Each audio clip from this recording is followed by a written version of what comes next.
কত ভালো লাগে মদিনা, যেথায় আছে শাহে মদিনা। যত দেখি আখি জুড়ায় না, দিদার দিয়ে ধন্য করো না। আবু লাহাব রে, ও আবু লাহাব, ওই খবরে তোমার কি অবস্থা? তুমি তো ঈমান নিয়ে মারা যাইতে পারো নাই, তুমি তো বেঈমান হয়ে মারা গিয়েছো। ওই কবরে তোমার কি অবস্থা আমার জানতে মনে চায়। দুনিয়ায় যখন ছিলাম, আমার মদিনার কামলিওয়ালা নবী আমার মুহাম্মদ যখন দ্বীনের প্রচার করেছে, ওই মুহাম্মদকে তুমি বলেছিলা তাব্বাল্লাকা ইয়া মুহাম্মদ, মুহাম্মদ তুমি ধ্বংস হয়ে যাও। বলেছিলে তাব্বাল্লাকা ইয়া মুহাম্মদ আলিহাযা জামাআতানা, আমার মুহাম্মদকে তুমি কষ্ট দিয়েছো, আমার আল্লাহ সহ্য করতে পারে নাই। আমার আল্লাহ তাই তো তোমার বিরুদ্ধে সূরা নাজিল করেছে, তাব্বাত ইয়াদা আবি লাহাবিন ওয়া তাব। আল্লাহু আকবার। আবু লাহাব রে, তোমার বিরুদ্ধে সূরা নাজিল করেছে, তবু জানতে মনে চায় ওই কবরে তোমার কি অবস্থা। আবু লাহাব বলল, ভাই আব্বাস, ওয়াল্লাহু ইউখাফফিফ আন্নিল আযাবা ইয়াউমিন ইসনাইন। আল্লাহ গো, তোমার তো তারিফ, তোমার তো প্রশংসা, তোমার পরে কার তারিফ করব? তোমার পরিচয় প্রশংসা করব, তিনি কে? আমার আল্লাহ বলে, বান্দা কোরআনুল কারীম খোলো। আল্লাহ গো, কত পারা? আমার আল্লাহ কয় 30 পারা। আল্লাহ গো, কোন সূরা? আমার আল্লাহ কয় সূরা ইনশিয়ার 8 নম্বর আয়াত, ওয়া রাফা'না লাকা যিকরাক। আওয়াজ করে কন্না সুবহানাল্লাহ।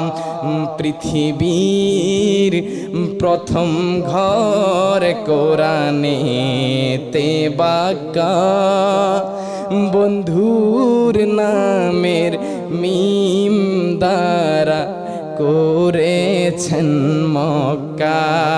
সুবহানাল্লাহ। পৃথিবীর প্রথম ঘর কোরআনেতে বাঁকা, বন্ধুর নামের মিম দ্বারা করেছেন মক্কা। আল্লাহু আল্লাহু আল্লাহু আল্লাহ, আল্লাহু আল্লাহু লা ইলাহা ইল্লাল্লাহ। আল্লাহু আল্লাহু আল্লাহু আল্লাহ, আল্লাহু আল্লাহু লা ইলাহা ইল্লাল্লাহ।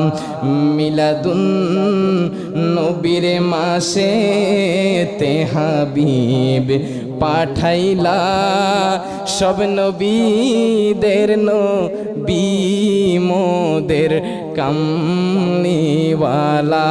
সবাই মিলাদুন নবীর মাসে তে হাবিব পাঠাইলা, সব নবীদের নবী মোদের কামলিওয়ালা। আল্লাহু আল্লাহু আল্লাহু আল্লাহ, আল্লাহু আল্লাহু লা ইলাহা ইল্লাল্লাহ। আমার নবীর এত শান, আমার নবীর এত মান, যেই নবীরে আমার আল্লাহ না বানাইলে আমার আল্লাহ কিছুই বানাইতো না, যেই নবীরে আমার আল্লাহ না সৃষ্টি করলে আমার আল্লাহ কিছু সৃষ্টি করতো না। আমার নবী শুধু দুনিয়ার মানুষের জন্য রহমত নয়, আমার নবী হইল আকাশ জমিন চন্দ্র তারা 18,000 মাখলুকাতের জন্য রহমত।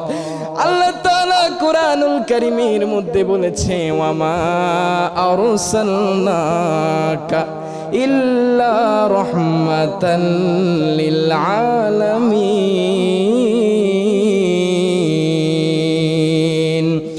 আমার নবী হলো সবার জন্য রহমত, আমার নবী হইল সব কিছুর জন্য রহমত। ওই নবীর উম্মত আমরা হতে পেরেছি। আল্লাহ গো, তোমার দরবারে শুকরিয়া আদায় করে শেষ করতে পারবো না।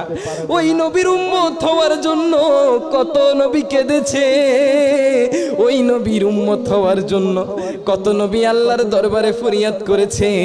আমার আল্লাহ তাদের ফরিয়াদ রাখে নাই, আমরা তো ফরিয়াদ করি নাই। আমাদেরকে আল্লাহ ওই রহমাতাল লিল আলামিনের উম্মত বানাইছে। আহা শ্রেষ্ঠ নবীর উম্মতে মোরা আনন্দের আর সীমা নাই, আনন্দের আর সীমা নাই। মিলাদুন নবীর দিনে জুলুসে করে শান্তি পাই। শ্রেষ্ঠ নবীর উম্মতে মোরা আনন্দের আর সীমা নাই, আনন্দের আর সীমা নাই। মিলাদুন নবীর দিনে জুলুস করে শান্তি পাই। মারহাবা। মিলাদের দিন নবীর কাছে মা আসিয়া আসিয়াছে, মিলাদের দিন নবীর কাছে মা আসিয়া আসিয়াছে। আরো আসলেন মা মরিয়ম, আরো আসলেন মা মরিয়ম। আনন্দিত হয় সবাই। শ্রেষ্ঠ নবীর উম্মতে মোরা আনন্দের আর সীমা নাই, আনন্দের আর সীমা নাই। মিলাদুন নবীর দিনে জুলুস করে শান্তি পাই, মিলাদুন নবীর দিনে জুলুস করে শান্তি পাই। ওই নবীর মিলাদুন নবী, ওই নবীর মিলাদুন নবী নাকি পালন করা যাবে না। অথচ দেখেন সহিহ বুখারীর বর্ণনা কিতাবুন নিকাহ 5100 নম্বর হাদিসের মধ্যে এসেছে। এই হাদিসের মধ্যে এসেছে হযরত নবীজির চাচা, আমার দয়াল নবীর চাচা হযরতে আব্বাস রাদিয়াল্লাহু তাআলা আন, তিনি যখন রাতে ঘুমাচ্ছিলেন, আব্বাস রাদিয়াল্লাহু তাআলা আনহুর চাচা ঘুমের মধ্যে আবু লাহাবকে স্বপ্ন দেখলেন। যেই আবু লাহাব ছিল মদিনার সবচেয়ে বড় কাফির, মদিনার সবচেয়ে বড় মুনাফিক।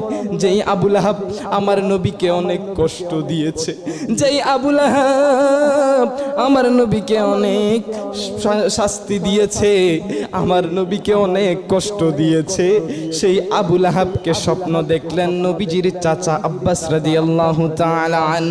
আব্বাস রাদিয়াল্লাহু তাআলা স্বপ্ন দেখিয়ে বললেন, ও আবু লাহাব, ইয়া আবা লাহাবিন মা বালুকা ফি আলামিল বারযাখ। ওই কবরে আমার বড় কষ্ট হয়, ওই কবরে ওই পারে আমি শান্তিতে থাকতে পারি না। আমার আল্লাহ আমাকে অনেক কষ্ট দেয়। আমি ভুল করেছি, দুনিয়ায় থাকতে মুহাম্মদের কাছে ঈমান আনতে পারি নাই। তবে একটা খুশির সংবাদ আছে, প্রতি সোমবার যখন আসে আবু লাহাব বলে, ও ভাই আব্বাস, প্রতি সোমবার যখন আসে, প্রত্যেক সোমবারে আমার আল্লাহ আমাকে আঙ্গুলের আগার মধ্যে, আঙ্গুলের মধ্যে একটু মধু লাগিয়ে দেয়। এই মধু পান করে আমি বড় মজা পাই, এই মধু পান করে আমি বড় শান্তি পাই। কেন রে, তুমি কেন, কি এমন ভালো কাজ করেছো আবু লাহাব রে? কেন আমার আল্লাহ তোমাকে প্রত্যেক সোমবার আঙ্গুলের মধ্যে একটু মধু লাগিয়ে দেয়? আবু লাহাব বলল, ও ভাই আব্বাস, ও ভাই আব্বাস রে,